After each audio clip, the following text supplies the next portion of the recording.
तो दोस्तों जय हिंद। तो आप लोग कैसे हैं? आज के क्लास में जो है हम लोग आज के क्लास में सेट सेट 4 कंप्लीट करेंगे। और कल क्लास नहीं हो पाया, कुछ काम की वजह से कल क्लास नहीं हो पाया, तो आज हम लोग क्लास को कंटिन्यू करते हैं। ऋग्वेद में जो है कुल कितने सूक्त है? 1028। कितने सूक्त है? 1028। रच नाट्यशास्त्र का रचयिता किसे माना जाता है? तो भरत मुनि को माना जाता है। किसे माना जाता है? भरत मुनि को माना जाता है। प्राचीन संस्कृत महाकाव्य महाभारत का श्रेय किस ऋषि को दिया जाता है? तो व्यास को दिया जाता है। किसको दिया जाता है? व्यास को दिया जाता है। महाभारत में कुल कितने पर्व यानी पुस्तकें हैं? 18। कितने हैं? 18। महाभारत में कुल छंदों की संख्या कितनी है? 1 लाख। कुल छंदों की संख्या कितनी है? 1 लाख। ऋग्वेद ऋग्वेद के मंत्रों के समूह को क्या कहते हैं? तो सुत। क्या कहते हैं? सुत। ऋग्वेद के मंत्रों को समूह को सुत कहते हैं। ऋग्वेद किस वेद में बुरी आत्माओं और बीमारियों को दूर दूर करने के लिए और जादुई मंत्र का संग्रह है? तो अथर्ववेद में। किसमें है? अथर्ववेद में। यजुर्वेद में किन नियमों का संकलन मिलता है? तो यज्ञों के नियमों का संकलन मिलता है यजुर्वेद में। भारतीय संगीत का जनक किस वेद को माना जाता है? तो सामवेद को। भारतीय संगीत का जनक किसे माना जाता है? सामवेद को। प्रसिद्ध प्रसिद्ध प्राचीन ग्रंथ अर्थशास्त्र के लेखक कौन है? तो कौटिल्य है। कौन है? कौटिल्य है। रामायण महाभारत के प्रमुख रचनाकार कौन है? महर्षि वाल्मीकि है। कौन है? तो महर्षि वाल्मीकि है। संस्कृत व्याकरण का प्रसिद्ध पुस्तक अष्टाध्यायी किसने लिखा? तो पाणिनि ने लिखा। किसने लिखा? पाणिनि ने लिखा। अष्टाध्यायी किसने लिखा? पाणिनि ने। अष्टाध्यायी पाणिनि ने लिखा। प्रसिद्ध नाटक अभिज्ञान शकुंतलम के लेखक कौन है? कालिदास से। कौन है? कालिदास। मुद्रा राक्षस और देवी चंद्रगुप्तम के रचयिता कौन है? तो विशाखदत्त। कौन है? विशाखदत्त। राजतरंगिणी पुस्तक के लेखक कौन है? कलहन। राजतरंगिणी पुस्तक के लेखक कौन है? कलहन। बुद्ध चरित्र ग्रंथ की रचना किसने की? तो अश्वघोष ने की। किसने की? अश्वघोष ने की। वराहमिहिर द्वारा रचित खगोलीय सिद्धांतों वाली पुस्तक कौन सी है? तो कौन सी है? पंच सिद्धांतिका। कौन सी है? पंच सिद्धांतिका। महाजनपद काल में फसल पर कर कर की दर आमतौर पर क्या थी? तो उपज का 1/6 भाग। उपज का 1/6 भाग। उपज का 1/6 भाग। उपज का 1/6 भाग। भारतीय भारत में महाजनपद की कुल संख्या कितना है? तो 16 है। भारत में कुल महाजनपद की संख्या कितना है? 16 है। और 13वें शिलालेख में जो है 13वें शिलालेख में आपका कलिंग का युद्ध के बारे में चर्चा किया गया है 13वें शिलालेख में। अगला क्वेश्चन देखिए। अगला क्या बोल रहा है कि महाजनपदों का उल्लेख किन बौद्ध ग्रंथों में मिलता है? तो अंगुत्तर निकाय में मिलता है। किसमें मिलता है? तो अंगुत्तर निकाय में मिलता है। अंगुत्तर निकाय में मिलता है। यूनानी शासक सिकंदर ने भारत पर किस वर्ष आक्रमण किया था? तो 326 ईसा पूर्व में। किस वर्ष आक्रमण किया था? 326 ईसा पूर्व में। किस वर्ष आक्रमण किया था? 326 ईसा पूर्व में। सिकंदर सिकंदर को सिकंदर को सिकंदर के पिता का नाम क्या है? तो फिलिप्स द्वितीय। सिकंदर के पिता का नाम क्या है? फिलिप्स द्वितीय। सिकंदर के पिता का नाम क्या है? फिलिप्स द्वितीय। सिकंदर के गुरु गुरु का नाम क्या? अरस्तु। सिकंदर के गुरु का नाम क्या? अरस्तु। सिकंदर की मृत्यु 323 ईसा पूर्व में कहाँ हुई थी? बेबीलोन में। कहाँ हुई थी? बेबीलोन में। कहाँ हुई थी सिकंदर की मृत्यु? बेबीलोन में। बेबीलोन में। पाटलिपुत्र नगर की नींव हर्यक वंश के किस शासक ने रखी थी? तो उदयन ने। किस शासक ने रखी थी? उदयन ने। मगध की प्राचीन राजधानी क्या है? गृहब्रिज या राजगिरी? गृहब्रिज या राजगिरी? गृहब्रिज के बाद मगध की राजधानी का कहाँ स्थानांतरण की गई थी? पाटलिपुत्र में। कहाँ की गई थी? पाटलिपुत्र में। वज्जी महाजनपद की राजधानी जो है कहाँ है? वैशाली। वज्जी वज्जी महाजनपद की राजधानी कहाँ है? वैशाली। सूरसेन महाजनपद की राजधानी कहाँ है? तो मथुरा में। कहाँ है? मथुरा में। वत्स्य वत्स महाजनपद की राजधानी कहाँ है? कौशाम्बी में है। कुरु की राजधानी कहाँ है? इंद्रप्रस्थ है, इंद्रप्रस्थ। और कौशल महाजन की राजधानी कहाँ है? श्रावस्ती या अयोध्या, श्रावस्ती या अयोध्या, श्रावस्ती या अयोध्या, श्रावस्ती या अयोध्या, श्रावस्ती या अयोध्या। मत्स्य, मत्स्य महाजनपद की राजधानी, राजधानी का नाम क्या है? तो विराटनगर है। क्या है? विराटनगर, विराटनगर है। क्या है? तो विराटनगर। 23वें 24वें तीर्थंकर कौन थे? महावीर स्वामी। और 23वें तीर्थंकर और प्रथम तीर्थंकर अगर पूछेगा, प्रथम तीर्थंकर कौन थे? तो ऋषभ देव थे। और 23वें तीर्थंकर आपका पार्श्वनाथ हो जाएगा। 23वें तीर्थंकर पार्श्वनाथ, 23वें तीर्थंकर पार्श्वनाथ, 23वें तीर्थंकर आपका पार्श्वनाथ। भगवान महावीर का जन्म किस स्थान पे हुआ था? कुंडल ग्राम में हुआ था। कुंडल ग्राम कहाँ पे? वैशाली में है। कुंडल ग्राम कहाँ है? वैशाली में है। महावीर स्वामी के पिता का नाम क्या था? सिद्धार्थ। महावीर स्वामी का पिता का नाम क्या था? सिद्धार्थ। महावीर स्वामी का माता का नाम क्या था? त्रिशला। और पत्नी का नाम क्या था? यशोदा। पत्नी का नाम यशोदा। महावीर स्वामी के पुत्री का नाम क्या था? तो प्रिय दर्शन, प्रिय दर्शना, प्रिय दर्शना। और उसके दामाद का नाम क्या था? तो जमाली। उसके दामाद का नाम जमाली। महावीर स्वामी किस स्थान पर निर्वाण प्राप्त किए थे? तो पावापुरी, नालंदा, राजगीर, पावापुरी राजगीर में। कहाँ पे? पावापुरी राजगीर में। महावीर स्वामी किस आयु में गृह त्याग किए थे? 30 वर्ष की आयु में गृह त्याग किए थे। और उनको 42 वर्ष के आयु में उनको ज्ञान की प्राप्ति मिल गई थी। ठीक है। भगवान भगवान स्वामी को किस नदी पर केवल्य की प्राप्ति हुई? तो ऋजुपालिका नदी पे। किस पे? ऋजुपालिका नदी पे। किस पे हुई थी? तो ऋजुपालिका नदी पे। किस पे? ऋजुपालिका नदी, ऋजुपालिका नदी पे हुई थी। और महावीर स्वामी के वृक्ष के नीचे ज्ञान की प्राप्ति किस वृक्ष के नीचे हुई? साल वृक्ष के नीचे। गौतम बुद्ध ने किस नदी के तट पर समाधि समाधि लगाई थी? निरंजना नदी पे। गौतम बुद्ध को किस वृक्ष के नीचे ज्ञान की प्राप्ति हुई? तो पीपल वृक्ष के नीचे। किस वृक्ष के नीचे? तो पीपल वृक्ष के नीचे, पीपल वृक्ष के नीचे। गौतम बुद्ध के जन्म का प्रतीक क्या है? कमल और सांड। जन्म का प्रतीक क्या है? कमल और सांड। जन्म का प्रतीक क्या है आपका? कमल और सांड। बुद्ध बुद्ध के गृह त्याग का प्रतीक क्या है? घोड़ा। बुद्ध के गृह त्याग का प्रतीक क्या है? घोड़ा। बुद्ध के निर्वाण प्रतीक क्या है? तो पद चिन्ह। क्या है? पद चिन्ह। गौतम बुद्ध के मृत्यु को जो है महापरिनिर्वाण कहा गया। गौतम बुद्ध के मृत्यु को महापरिनिर्वाण कहा गया है। इसका प्रतीक क्या है? तो स्तूप है। इसका प्रतीक क्या है आपका? स्तूप है। गौतम बुद्ध ने अपनी शिक्षा सामान्य लोगों को किस भाषा में दी? तो पाली भाषा में दी। किस भाषा में दी? पाली भाषा में दी। बौद्ध भिक्षुकों और मठवासियों के लिए नियमों का उल्लेख बौद्ध ग्रंथ में है। तो किस ग्रंथ में है? तो विनय पिटक में। किस में है?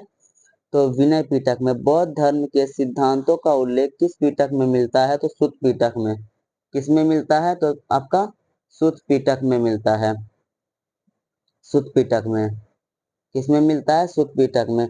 बुद्ध के उपदेश और सिद्धांत की दार्शनिका व्याख्या किसमें है? तो किसमें है? अभिधम पिटक में। आपको किसमें है? तो अभिधम पिटक में। जैन धर्म के नियमों का पालन करना किसके लिए सबसे कठिन है? तो किसानों के लिए सबसे कठिन है। किसके लिए सबसे कठिन है? तो किसानों के लिए। हर्यक वंश हर्यक वंश का हर्यक वंश का वास्तविक संस्थापक किसे माना जाता है? तो बिंबिसार को।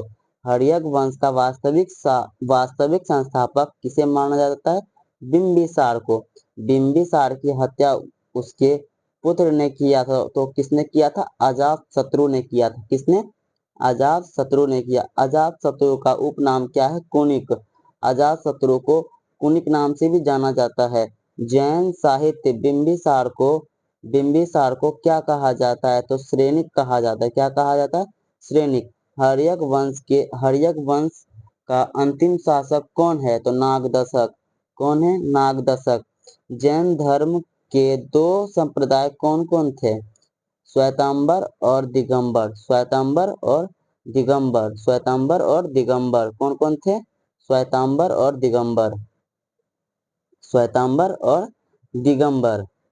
मौर्य साम्राज्य का स्थापना 322 ईसा पूर्व में किसके द्वारा हुआ था? चंद्रगुप्त मौर्य के द्वारा हुआ था। किसके द्वारा हुआ था? चंद्रगुप्त मौर्य के द्वारा हुआ था। मौर्य साम्राज्य की राजधानी क्या थी? मौर्य साम्राज्य की राजधानी पाटलिपुत्र थी। क्या थी? पाटलिपुत्र। विष्णु पुराण के अनुसार चंद्रगुप्त मौर्य की माता का नाम क्या है? तो मुरा है। क्या है? मुरा है। विष्णु पुराण के अनुसार चंद्रगुप्त मौर्य की माता का नाम क्या है? तो मुरा है। ठीक है। चंद्रगुप्त मौर्य ने किस यूनानी शासक की पुत्री हेलेना से विवाह किया था? तो किससे? सेलुकस निकेटर से। किससे? सेलुकस निकेटर से। पाटलिपुत्र में मौर्यकालीन लकड़ी के भवन का अवशेष कहाँ से प्राप्त हुआ है? कहाँ से? तो बुलंदीबाग और कुम्हरार से हुआ है। बुलंदीबाग और कुम्हरार से हुआ है। कुम्हरार आपका पटना में पड़ता है। ठीक है दोस्तों, अगला क्वेश्चन देखिए। अगला क्वेश्चन है आपका मौर्य काल में मौर्य साम्राज्य का अंतिम शासक कौन था? तो बृहद्रथ था। अंतिम शासक पूछेगा तो कौन था? बृहद्रथ था। बृहद्रथ की हत्या उसके सेनापति किसने? पुष्यमित्र शुंग ने किया। बृहद्रथ की हत्या उसके सेनापति पुष्यमित्र शुंग ने किया। चंद्रगुप्त मौर्य के बाद मौर्य साम्राज्य का शासक कौन बना? तो बिंदुसार बना। कौन बना? बिंदुसार। बिंदुसार के शासनकाल की अवधि थी 298 ईसा पूर्व से लेकर 273 ईसा पूर्व। अशोक का वास्तविक राज्याभिषेक किस वर्ष हुआ था? 269 ईस्वी में। 269 ईस्वी में हुआ था। अशोक ने अपना राज्याभिषेक के 8वें वर्ष में कहाँ आक्रमण किया था? कलिंग पे आक्रमण किया। यानी कि 261 ईसा पूर्व में जो है कलिंग पर अशोक ने आक्रमण किया। कहाँ पे? कलिंग पर। कलिंग पर आक्रमण किया। नेक्स्ट क्वेश्चन आपका कह रहा है कि अशोक अशोक अशोक को देवना प्रियदर्शी उपनाम से भी जाना जाता है। इसका अर्थ क्या है? इसका अर्थ है आपका देवताओं का प्रिय। इसका अर्थ है आपका देवताओं का प्रिय। अशोक को बौद्ध धर्म की दीक्षा किस बौद्ध भिक्षु ने दिया? किसने दिया? तो उपगुप्त ने दिया। किसने दिया? उपगुप्त ने दिया। अशोक के शिलालेख में मुख्य रूप से किस भाषाओं का प्रयोग किया गया है? तो प्राकृतिक और ब्राह्मी का। प्राकृतिक और ब्राह्मी का। अशोक के केवल दो अभिलेखों में शहबाजगढ़ी और मानसेरा की लिपि कौन सी है? तो खरोष्ठी है। कौन सी है? दो अभिलेख है जो कि शहबाजगढ़ी और मानसेरा का जो लिपि लिखा गया वो खरोष्ठी में लिखा गया है। अशोक के शिलालेखों को सर्वप्रथम 1837 में किसने पढ़ा था? तो जेम्स प्रिंसप ने पढ़ा। किसने पढ़ा था? जेम्स प्रिंसप ने आपका पढ़ा था। किसने? जेम्स प्रिंसप ने पढ़ा था। अशोक के बृहद शिलालेखों की कुल संख्या कितनी है? 14 है। कितनी है? 14 है। भारत में शिलालेखों का प्रचलन सर्वप्रथम किस सम्राट ने किया था? तो किस सम्राट ने किया था? अशोक ने किया। किस सम्राट ने किया? अशोक ने किया। मौर्य साम्राज्य के संस्थापक चंद्रगुप्त मौर्य के गुरु कौन थे? तो कौटिल्य थे। कौन थे? कौटिल्य यानी चाणक्य। अशोक के बौद्ध धर्म के प्रचार के लिए महेंद्र और संघमित्रा को कहाँ भेजा गया? तो श्रीलंका भेजा गया। कहाँ भेजा गया? श्रीलंका भेजा गया। अशोक द्वारा महाराष्ट्र में भेजे गए धर्म प्रचार का नाम क्या था? तो क्या था? महाधम्मरक्षित। महाधम्मरक्षित था। क्या था? महाधम्मरक्षित था। अशोक ने किस शिलालेख में उल्लेख किया कि उसने राजा बनने के 8 वर्ष बाद कलिंग विजय किया? तो 13वें शिलालेख में। किसमें? 13वें शिलालेख में। मौर्य सम्राट अशोक ने अपनी प्रजा के नैतिक उत्थान के लिए नैतिक उत्थान के लिए जिन नियमों की संहिता प्रस्तुत की उसे कहा गया धम्म। उसे क्या कहा गया? धम्म। अशोक की धम्म नीति का मूल सिद्धांत क्या था? तो क्या था? स्वनियंत्रण। क्या था? स्वनियंत्रण। अशोक के अधिकांश शिलालेख किस लिपि में लिखी गई थी? ब्राह्मी लिपि में लिखी गई थी। और दो ही जो है उसमें दो में खरोष्ठी लिपि लिखी गई थी। अशोक ने चंद्रगुप्त मौर्य ने 322 ईसा पूर्व में किस वंश को हराकर मौर्य साम्राज्य की स्थापना की? नंद वंश को हराकर मौर्य साम्राज्य की स्थापना की। आप लोग बताइए कि नंद वंश के संस्थापक कौन थे? कमेंट में बताइएगा। बिंदुसार का पुत्र चंद्रगुप्त मौर्य का पोता कौन था? अशोक। बिंदुसार का पुत्र और चंद्रगुप्त मौर्य का पोता अशोक था। कौन था? अशोक। अशोक की माता का नाम क्या था? शुभद्रांगी। मौर्य साम्राज्य के किस शासक ने बौद्ध धर्म का प्रचार प्रसार का पीड़ा उठाया था? अशोक ने। किसने? तो अशोक ने। अजातशत्रु ने वज्जी पर हमले की सलाह लेने के लिए बुद्ध से मिलने किसे भेजा? तो किसे भेजा? वस्त्रकार को। किसके भेजा? वस्त्रकार को। दिगंबर संप्रदाय द्वारा पर्युषण पर्व का आयोजन कितने दिनों के लिए किया जाता है? 10 दिनों के लिए। कितने दिनों के लिए किया जाता है? तो आपका इसका आंसर हो जाएगा 10 दिनों के लिए। कितने दिनों के लिए? तो 10 दिनों के लिए। 10 दिनों के लिए। सिकंदर के भारत पर आक्रमण के समय मगध पर किस वंश का शासक था? तो नंद वंश का शासक था। किसका था? तो नंद वंश का शासक था। 6ठी से 4ठी शताब्दी ईसा पूर्व के दौरान कितने कुल कुलीन गणराज्यों या साम्राज्य को महाजनपद कहा जाता था? तो 16 को। कितने को? 16 को। ऋतु संहार और कुमार संभवम के लेखक कौन है? तो कालिदास है। कौन है? कालिदास। मेघदूतम और रघुवंश किसकी प्रसिद्ध कृतियां हैं? तो कालिदास की। किसकी है? तो कालिदास की। विक्रमोर्वशीयम के रचनाकार कौन है? तो कालिदास है। कौन है? कालिदास। गौतम बुद्ध किस गण से संबंधित थे? तो गौतम बुद्ध शाक्य वंश से। किससे? किस गण से? तो शाक्य गण से संबंधित थे। तो ये हमारा सेट 4 जो है कंप्लीट हो गया है दोस्तों। तो हम लोग सेट 5 करेंगे कल के क्लास में। ठीक है दोस्तों। तो थैंक यू। जय हिंद।